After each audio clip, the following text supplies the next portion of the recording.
नमस्कार, स्वागत है आप सबका दिन भर की तमाम बड़ी और अहम खबरों के साथ मैं हूं कवीन सचान। शुरुआत हेडलाइन से। तमिलनाडु में सियासी संकट बरकरार, मुख्य सचिव और डीजीपी राजभवन तलब, विधायकों पर दबाव के आरोप प्रत्यारोप।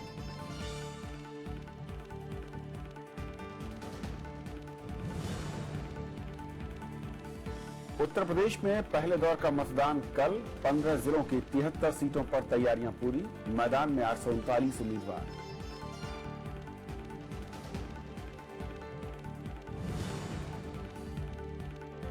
महिला आरक्षण बिल पारित कराने का वादा, वेंकैया नायडू ने कहा राज्यसभा में बहुमत का इंतजार।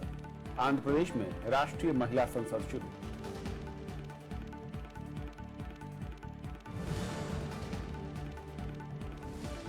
संघीय अदालत से ट्रंप को झटका, यात्रा प्रतिबंध आदेश पर रोक बरकरार, सुप्रीम कोर्ट में चुनौती देने का ऐलान।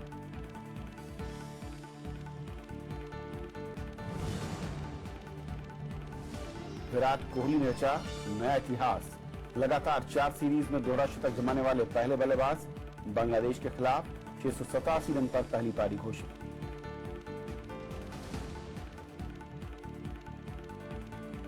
और आइए देखते हैं पहली खबर।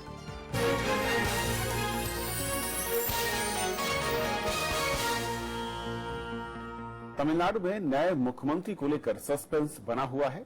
मुख्यमंत्री ओ पनीरसेल्वम और वी के शशिकला के दावों के बाद सभी की निगाहें राजभवन पर हैं। राज्य के शीर्ष अधिकारी आज राज्यपाल से मिले, तो वहीं विधायकों पर दबाव को लेकर दोनों गुटों ने एक दूसरे पर आरोप लगाए। मद्रास हाई कोर्ट ने विधायकों के मसले पर राज्य सरकार से जवाब मांगा, तो इस बीच द हिंदू के मुताबिक शशिकला को महासचिव पद से हटा दिया गया है। तमिलनाडु में सियासी संकट के बीच शुक्रवार को शीर्ष अधिकारियों ने राज्यपाल सी विद्यासागर राव से मुलाकात की। इनमें मुख्य सचिव गिरिजा वैद्यनाथन, डीजीपी टी के राजेंद्र और पुलिस कमिश्नर एस जॉर्ज शामिल थे। मुलाकात ऐसे वक्त में हुई है जब मुख्यमंत्री पन्नीरसेल्वम का गुट विधायकों को बंदी बनाने का आरोप लगा रहा है। पन्नीरसेल्वम समर्थक एक विधायक ने पुलिस में शिकायत कर जनप्रतिनिधियों से संपर्क नहीं होने की बात कही है। शशिकला गुट इन आरोपों से इनकार कर रहा है। Each and every MLA is very safe and they are doing their own work. Madras high court में शुक्रवार को सरकारी वकील ने यह बयान वापस ले लिया कि सभी विधायक एमएलए हॉस्टल में हैं। कोर्ट ने कहा कि कुछ विधायकों को बंदी बनाकर रखने की बात अगर सही है तो यह गंभीर मामला है। इस बीच अन्ना द्रमुक महासचिव वी के शशिकला ने पार्टी अध्यक्ष मंडल के प्रमुख ई मधुसूदनन को बर्खास्त कर दिया है। मधुसूदनन ने गुरुवार को मुख्यमंत्री ओ पन्नीरसेल्वम के समर्थन का ऐलान किया था। मधुसूदनन की जगह ये पद के ए सेंगोटायन को दिया गया है। पार्टी में अध्यक्ष मंडल प्रमुख को ही आम परिषद की बैठक बुलाने का अधिकार है। We received a complaint that he has gone to Election Commission and they have given the complaint against the General Secretary. It is against the role of the party. So it is the decision of General Secretary and also Mr. Sengotain is also a senior member. इस बीच अन्ना द्रमुक नेता और पूर्व केंद्रीय मंत्री ई पुन्नुस्वामी ने पन्नीरसेल्वम को समर्थन देने का ऐलान किया है। उन्होंने मुख्यमंत्री से मुलाकात की और विधायकों से पन्नीरसेल्वम के साथ आने की अपील की।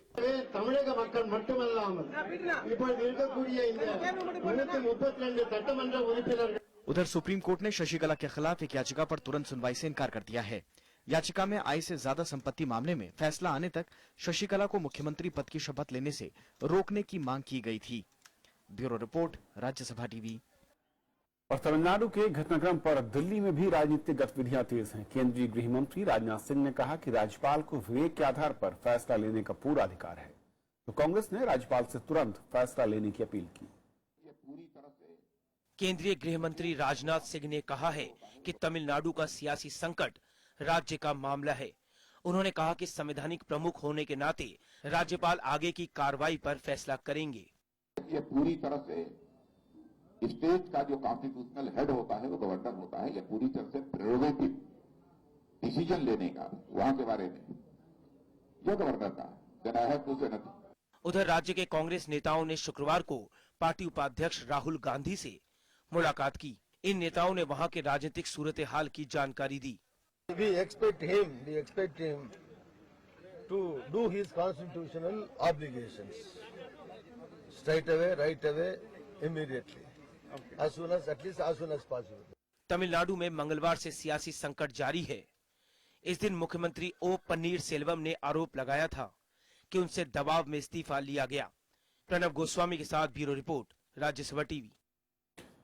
और इस पूरे घटनाक्रम पर और बातचीत करने के लिए हमारे साथ टी के राजलक्ष्मी हैं, जो डिप्टी एडिटर हैं, फ्रंट लाइन पे हैं। आपका स्वागत है। सबसे पहले तो जिस तरीके से इंतजार हो रहा है और राजभवन में प्रमुख सचिव को, डीजीपी को तलब करना, बुलाना, किस तरीके के संकेत मिल रहे हैं?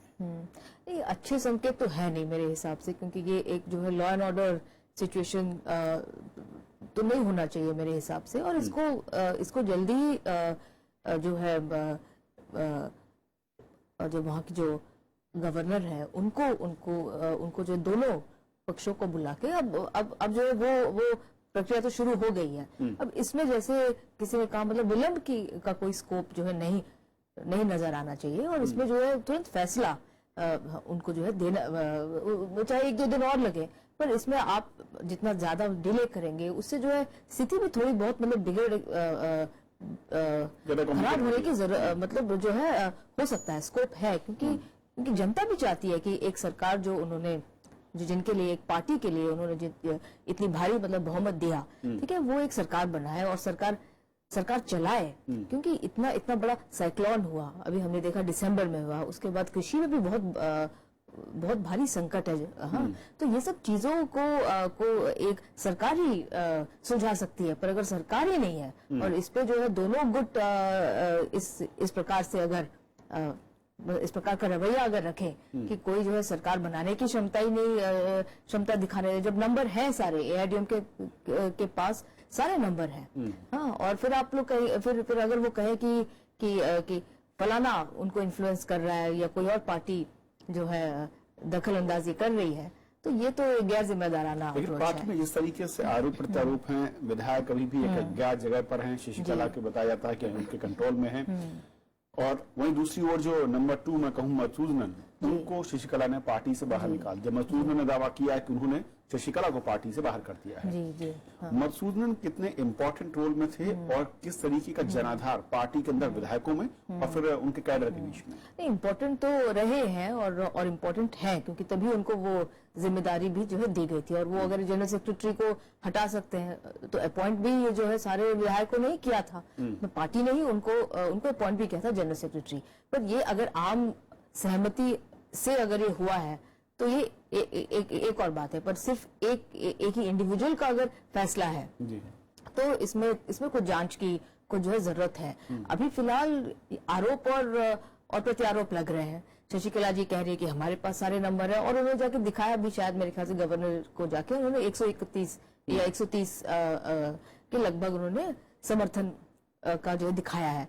पर ऐसा है कि अब ओपीएस जी भी कह रहे हैं कि उनके पास भी उतने लोग हैं, उतने ही तो इसको ज्यादा विलंब जो है नहीं करना चाहिए। और इसका एक सोल्यूशन जो है जल्दी निकलना चाहिए, क्योंकि लॉ एंड ऑर्डर सिचुएशन भी खराब हो सकती है। दावा किया कि पार्टी का जो कानून है, जो उसका संविधान है, उसके मुताबिक महासचिव पद के लिए कम से कम 5 साल पार्टी के किसी पद पर या उसकी सदस्यता होनी चाहिए, उसके बाद आप उस पद को ले सकते हैं। और शशिकला इस पूरे के पूरे क्लॉज को फुलफिल नहीं करती हैं, इसीलिए वो उस पद के काबिल नहीं है।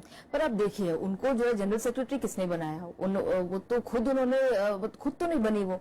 आखिरकार एक आम सहमति थी जिससे उनको जो जनरल सेक्रेटरी उन्होंने बनाया। अब तब जब अपॉइंट किया तब ये सारे कंडीशन तब क्यों नहीं उठाए गए, तब ऑब्जेक्शन क्यों नहीं किया गया? अभी जब वो जो चीफ मिनिस्टर की दावेदार बन गई हैं, तब ये सारे पॉइंट अभी बहुत ही जो रेलेवेंट नजर आ रहे हैं कि उनको जो है आप महासचिव से निकाल दीजिए, पद से निकाल दीजिए। तो इसका मतलब यही है कि वो उसके काबिल नहीं है, तो फिर जो चीफ मिनिस्टर बनने के काबिल तो नहीं रहेंगे, है ना? तो ये एक पॉलिटिकल स्कोरिंग पॉइंट है एक हिसाब से। लेकिन जिस तरीके से वहां पर लॉबिंग में कहूं, पार्टी कैडर की बात करूं या पार्टी के पदाधिकारियों की बात करूं, वो इस वक्त कहां पर खड़ा हुआ नजर आ रहा है? क्या वो शशिकला के साथ है या फियर फैक्टर कुछ लोग कह रहे हैं, या वाकई वो चाहते हैं कि शशिकला ही बने? हाँ, देखिए 130 विधायकों को आप जबरन मतलब बंदी बना के रखिए कहीं पर। मुझे तो थोड़ा सा जो है इसमें थोड़ा ग्रे एरिया लग रहा है, असंभव लग रहा है, क्योंकि आप मतलब 130 लोगों को तो आप बंधक नहीं बना सकते ना, वो भी उनके मर्जी के खिलाफ आप कहीं उनको बंद करके आप जो रखे हुए हैं, तो कुछ तो मतलब काफी हद तक जो मर्जी से गए हैं वो लोग। इन सपोर्ट है उनका। जी हाँ, नहीं और ऐसा है कि ओपीएस जी का भी कहना कि हाँ उनको बंदी बना, वो उनके हिसाब से बिल्कुल जायज है, क्योंकि वो भी चाहते हैं कि वो उनके साथ आए। तो अच्छा, ये आरोप प्रत्यारोप चल रहे हैं। अभी जो ये भी एक बहुत बड़ा एक इश्यू हो गया कि सोशल मीडिया में जो है दबाव डाला जा रहा है शशिकला जी के खिलाफ। हाँ, और वो कह रहे हैं कि इस मतलब जो एमएलए के खिलाफ इस तरीके का लैंग्वेज इस्तेमाल किया जा रहा है, माहौल बना रहे हैं, दोनों तरफ से माहौल बन रहा है। तो और तीसरी और जो जनता है, हाँ, जनता चाह रही है कि भाई कुछ गवर्नेंस हो। हाँ, हमने आपको जो बहुमत दिया है, आप सरकार चलाइए। बिल्कुल, गवर्नेंस का इंतजार जनता को, और गवर्नर हाउस की तरफ निगाहें हैं। लेकिन देखना होगा, कल मुलाकात हुई थी दोनों ही दलों की, दावा किया गया था, लेकिन राजभवन किसे मौका देता है और क्या आगे का रास्ता सामने आता है, ये बहुत अहम होगा। बहुत बहुत शुक्रिया आपका इस चर्चा में शामिल होने के लिए। और ये थी पहली खबर, छोटा सा ब्रेक, और ब्रेक के उस पार कुछ और बड़ी खबर।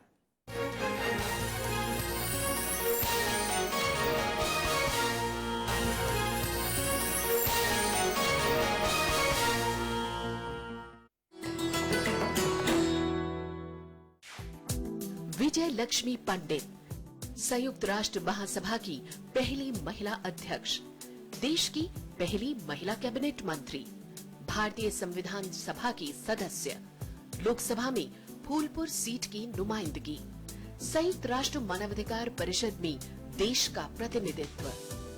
विजय लक्ष्मी पंडित के नाम है उपलब्धियां अनेक।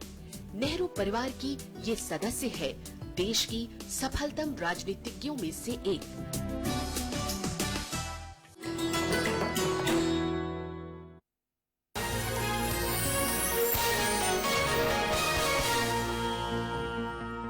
उत्तर प्रदेश विधानसभा चुनाव के पहले चरण की शनिवार को वोट डाले जाने हैं और चुनाव आयोग ने मतदान के लिए तैयारियां पूरी कर ली हैं। पोलिंग पार्टियां रवाना हो चुकी हैं, तो 73 सीटों पर शांतिपूर्ण मतदान के लिए सुरक्षा के कड़े इंतजाम हैं। शनिवार को पश्चिमी उत्तर प्रदेश के 15 जिलों की 73 सीटों पर वोट डाले जाएंगे। इनमें बागपत, मुजफ्फरनगर, शामली, मेरठ, गाजियाबाद, बुलंदशहर, अलीगढ़, आगरा और एटा जिलों पर सबकी नजरें रहेंगी। पहले दौर में करीब 2,57,00,000 वोटर 26,823 बूथों पर अपने मताधिकार का इस्तेमाल कर सकेंगे। इनमें 1,17,00,000 महिलाएं हैं। इस दौर में करीब 24 लाख वोटर 18 से 19 साल की उम्र के हैं। 481 मतदान केंद्रों में 1246 मतदेय स्थल हैं। 5,500 मतदान कर्मी और 6,000 पुलिसकर्मी सुव्यवस्थित ढंग से संपन्न कराने के लिए लगे हुए हैं। हर सेंटर पर सेंट्रल पुलिस फोर्स है और जो नॉन पुलिस मेजर्स हैं डिसेंसिटाइज करने के लिए webcasting, static magistrate, micro observer, digital camera, video camera, वो भी तमाम जितने भी हमारे क्रिटिकल और सेंसिटिव प्लेसेस हैं उसको पुलिस के साथ साथ नॉन पुलिस मेजर्स भी ट्रांसपेरेंसी के लिए रखे गए हैं। पहले चरण में सबसे ज्यादा 26 उम्मीदवार आगरा दक्षिण सीट पर हैं, जबकि हस्तिनापुर में महज 6 उम्मीदवार चुनाव मैदान में हैं। इस दौर में गृह मंत्री राजनाथ सिंह के पुत्र पंकज सिंह, कांग्रेस विधायक दल के नेता प्रदीप माथुर, बीजेपी प्रवक्ता श्रीकांत शर्मा, बीजेपी के पूर्व प्रदेश अध्यक्ष लक्ष्मीकांत वाजपेयी, कल्याण सिंह के पौत्र संदीप सिंह, बीजेपी नेता संगीत सोम, सुरेश राणा और सांसद हुकुम सिंह की बेटी मृगांका सिंह समेत कुल 839 उम्मीदवार अपना भाग्य आजमा रहे हैं। आयोग ने शांतिपूर्ण मतदान के लिए सुरक्षा के कड़े इंतजाम किए हैं। मुजफ्फरनगर जिले के 887 पोलिंग बूथों में से 600 पर वीडियो कैमरे लगाए गए हैं। इसके अलावा जिले में 6,000 अर्धसैनिक बल तैनात किए गए हैं। सुपर जोन, जोन और सेक्टरों में मजिस्ट्रेट और पुलिस के अधिकारी रहेंगे जो पूरे दिन गश्त करके सुनिश्चित करेंगे मतदान शांतिपूर्ण हो, निष्पक्ष हो और सकुशल हो। किसी प्रकार की अव्यवस्था पैदा करने वाले लोगों के खिलाफ बहुत सख्त कार्रवाई की जाएगी। 2012 में हुए विधानसभा चुनाव में बीजेपी को इस चरण में 73 में से 11 सीटें मिली थी। एसपी और बीएसपी ने 24 सीटें जीती थी, जबकि आरएलडी को 9 और कांग्रेस को 5 सीटें मिली थी। Bureau report, Rajya Sabha TV. Uttar Pradesh और उत्तराखंड के सियासी समर में जीत हासिल करने के लिए प्रधानमंत्री नरेंद्र मोदी लगातार रैलियां कर रहे हैं। प्रधानमंत्री ने आज बिजनौर और हरिद्वार में चुनावी सभाएं की। बिजनौर में प्रधानमंत्री के निशाने पर अखिलेश यादव रहे, तो हरिद्वार में नरेंद्र मोदी ने हरीश रावत सरकार की खामियां गिनाई। बिजनौर रैली में प्रधानमंत्री नरेंद्र मोदी ने मुख्यमंत्री अखिलेश यादव पर तीखा हमला बोला। उन्होंने अखिलेश यादव पर विरोधियों को जेल में डालने के लिए कानून के दुरुपयोग का आरोप लगाया। उन्होंने कहा कि उत्तर प्रदेश में कानून व्यवस्था पूरी तरह खत्म हो चुकी है। प्रधानमंत्री ने समाजवादी पार्टी और कांग्रेस गठबंधन को दो कुनबों का मेल बताया। जो महीने पहले लड़ाई लड़ते थे, 27 साल उत्तर प्रदेश बिहार तू मैं करते थे, लेकिन जब उन्होंने देखा कि चारों तरफ कमल दिखाई दे रहा है तो फिर निकल पड़े, आग गले लग गया। उधर हरिद्वार में प्रधानमंत्री ने हरीश रावत सरकार की जमकर निंदा की। उन्होंने कहा कि राज्य में लूट का तंत्र चल रहा है और बीजेपी सरकार बनने के बाद ये खत्म होगा। ये लूट चलाने वाले, ये जंगलों को बेचने वाले, मैं आपको विश्वास देता हूं, भाजपा की उत्तराखंड की नई सरकार एक एक का हिसाब पूरा करेगी। उत्तर प्रदेश में दूसरे दौर का चुनाव 15 फरवरी को होना है। इस दौर में 67 सीटों पर वोट डाले जाएंगे। वहीं उत्तराखंड की सभी 70 सीटों पर एक दौर में 15 फरवरी को मतदान होगा। Bureau report, Rajya Sabha TV. Uttar Pradesh में दूसरे दौर के लिए समाजवादी पार्टी और बीएसपी ने पूरी ताकत झोंक दी है। अखिलेश यादव ने पीलीभीत, शाहजहांपुर और बरेली में चुनावी रैलियां की, तो मायावती ने मुरादाबाद और लखीमपुर में रैली कर अखिलेश सरकार पर अपराधियों को संरक्षण देने का आरोप लगाया। समाजवादी पार्टी प्रमुख और उत्तर प्रदेश के मुख्यमंत्री अखिलेश यादव ने पीलीभीत में रैली की। उन्होंने नोटबंदी को लेकर प्रधानमंत्री को घेरने की कोशिश की। उन्होंने कहा कि प्रधानमंत्री वादा तो करते हैं लेकिन निभाते नहीं हैं। अखिलेश यादव ने कहा कि बीजेपी वाले मन की बात करते हैं लेकिन हम काम की बात करते हैं। भारतीय जनता पार्टी के लोगों ने हमारे गांव में रहने वाले गरीब किसान और जो भी पैसा था उनका सबका काला पैसा बता दिया। इतना समय गुजर गया, कोई जनता के लिए काम किया हो तो बताते हैं। केवल मन की बात की और समाजवादियों ने कम से कम काम की बात की। उधर मुरादाबाद रैली में बीएसपी प्रमुख मायावती समाजवादी पार्टी और बीजेपी पर जमकर बरसीं। मायावती ने कहा कि जनता बीजेपी के नोटबंदी और सपा के जंगल राज से परेशान है। उन्होंने कांग्रेस पर अल्पसंख्यक विरोधी समाजवादी पार्टी से हाथ मिलाने का आरोप लगाया। सपा की सरकार के आते ही फिर यहाँ हर प्रकार के अपराध व जुल्म जाति पहले से भी कई गुना ज्यादा बढ़ जाएंगे। मायावती ने वोटरों से कहा कि सपा कांग्रेस गठबंधन को मिले वोट का सीधा फायदा बीजेपी को होगा। उन्होंने राज्य में पूर्ण बहुमत से बीएसपी की सरकार बनने का भरोसा जताया। Bureau report, Rajya Sabha TV. Rajya Sabha में बहुमत हासिल होने पर केंद्र सरकार महिला रिजर्वेशन बिल को पास करवाएगी। अमरावती में राष्ट्रीय महिला संसद में केंद्रीय मंत्री वेंकैया नायडू ने ये बात कही। कार्यक्रम में आध्यात्मिक नेता दलाई लामा ने कहा कि दुनिया को और महिला नेताओं की जरूरत है। आंध्र प्रदेश विधानसभा की ओर से आयोजित राष्ट्रीय महिला संसद कार्यक्रम शुक्रवार को अमरावती में शुरू हो गया। इस मौके पर केंद्रीय मंत्री एम वेंकैया नायडू ने कहा कि सरकार संसद और विधानसभाओं में महिला आरक्षण के पक्ष में है और राज्यसभा में बहुमत होने के बाद विधेयक को पारित किया जाएगा। What is required is political will and administrative skill. That is the requirement of the hour. And once I can assure you, on behalf of my party, if once I get majority in Rajya Sabha, the Women's Reservation Bill will be passed at the earliest. कार्यक्रम की विशिष्ट अतिथि तिब्बत के आध्यात्मिक नेता दलाई लामा ने और ज्यादा महिला नेताओं की जरूरत बताई। उन्होंने कहा कि इससे सुरक्षित दुनिया और मानवीय मूल्यों की रक्षा में मदद मिलेगी। 200 nations of this planet, the majority of the nations leader eventually taken by female, or world may become more safer, more peaceful. महिला संसद को पुडुचेरी की उपराज्यपाल किरण बेदी, बांग्लादेश संसद की अध्यक्ष शिरीन चौधरी समेत कई जानी मानी हस्तियों ने संबोधित किया। Women empowerment is an essential precondition of inclusive, equitable, participatory and sustainable democracy and development. A robust democracy must create opportunity for inclusion of women in every sector. 3 दिन के कार्यक्रम में महिला सशक्तिकरण की चुनौतियों और पहचान के मुद्दे पर 7 सत्र होंगे। इसका मकसद समाज के सभी वर्गों की महिलाओं को सामाजिक, राजनीतिक और आर्थिक क्षेत्र में प्रोत्साहित करना है। There will be declaration after this. The declaration will be circulated to all policy makers, either government of India or state governments or some other private organizations, everybody. Then naturally there will be some takers. सम्मेलन में देश विदेश की महिला सांसद, विधायक, सामाजिक और कॉरपोरेट जगत की 800 महिला लीडर शामिल होंगी। विश्व के सबसे बड़े लोकतंत्र में महिलाओं का संसद में सिर्फ 12% सीटों पर ही कब्जा है।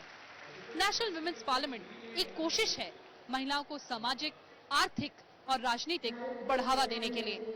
अमरावती से कैमरा पर्सन प्रशांता और सुधांशु के साथ कृति मिश्रा, राज्यसभा टीवी। नोटबंदी से औद्योगिक उत्पादन को झटका लगा है। दिसंबर में आईआईपी आंकड़ों पर नोटबंदी का असर दिखा है। इस महीने 0.4% की गिरावट दर्ज की गई, तो औद्योगिक उत्पादन के मोर्चे पर यह बीते 4 महीने का निचला स्तर है।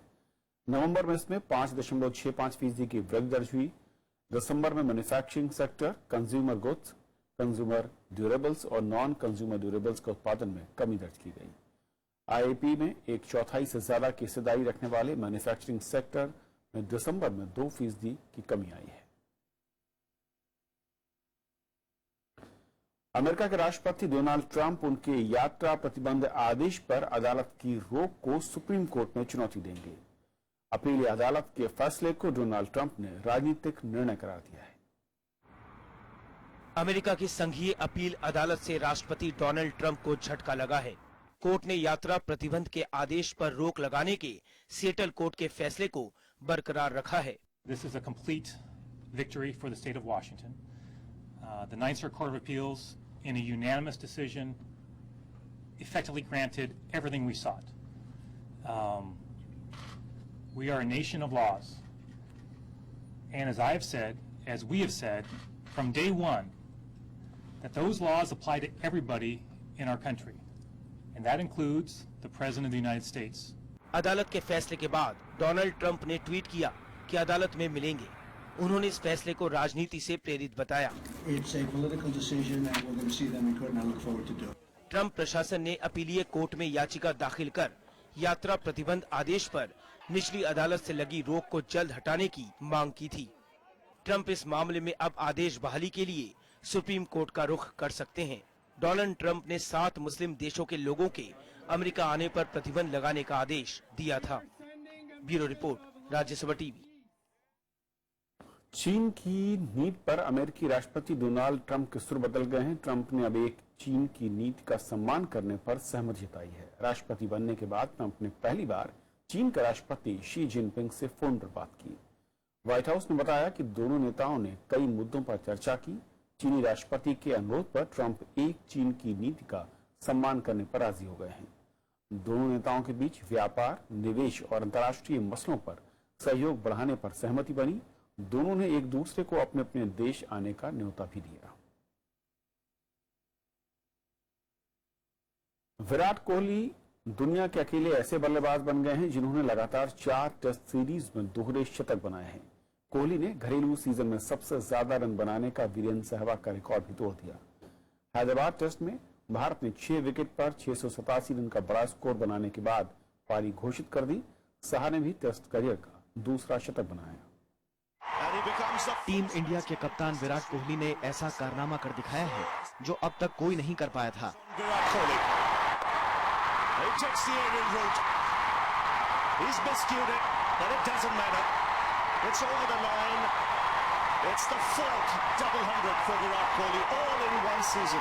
कोहली लगातार 4 टेस्ट सीरीज में दोहरा शतक बनाने वाले दुनिया के पहले बल्लेबाज बन गए हैं। उन्होंने इस मामले में ब्रेडमैन और राहुल द्रविड़ को पीछे छोड़ दिया। ब्रेडमैन और द्रविड़ के नाम 3 लगातार सीरीज में दोहरे शतक का रिकॉर्ड था। कोहली ने वेस्टइंडीज, न्यूजीलैंड, इंग्लैंड के बाद अब बांग्लादेश के खिलाफ सीरीज में दोहरा शतक जमाया। हैदराबाद टेस्ट के दूसरे दिन कोहली 204 रनों की पारी खेलकर आउट हुए। कोहली ने 246 गेंदों का सामना करते हुए 24 चौके लगाए। भारत ने 6 विकेट पर 687 रन का विशाल स्कोर बनाने के बाद पहली पारी घोषित कर दी। रिद्धिमान साहा ने भी शतकीय पारी खेली। साहा 106 रन बनाकर नाबाद रहे। अजिंक्य रहाणे ने 82 रनों का योगदान दिया। रविंद्र जडेजा 60 रन बनाकर नाबाद रहे। दूसरे दिन का खेल खत्म होने तक बांग्लादेश ने 1 विकेट खोकर 41 रन बना लिए हैं। तेज गेंदबाज उमेश यादव ने बांग्लादेश के सलामी बल्लेबाज सौम्य सरकार को 15 रन के निजी स्कोर पर आउट कर दिया। पहली पारी में बांग्लादेश अभी भी 646 रनों से पीछे है। Bureau report, Rajya Sabha TV. तो खबरों के इस बुलेटिन में फिलहाल इतना ही। नमस्कार।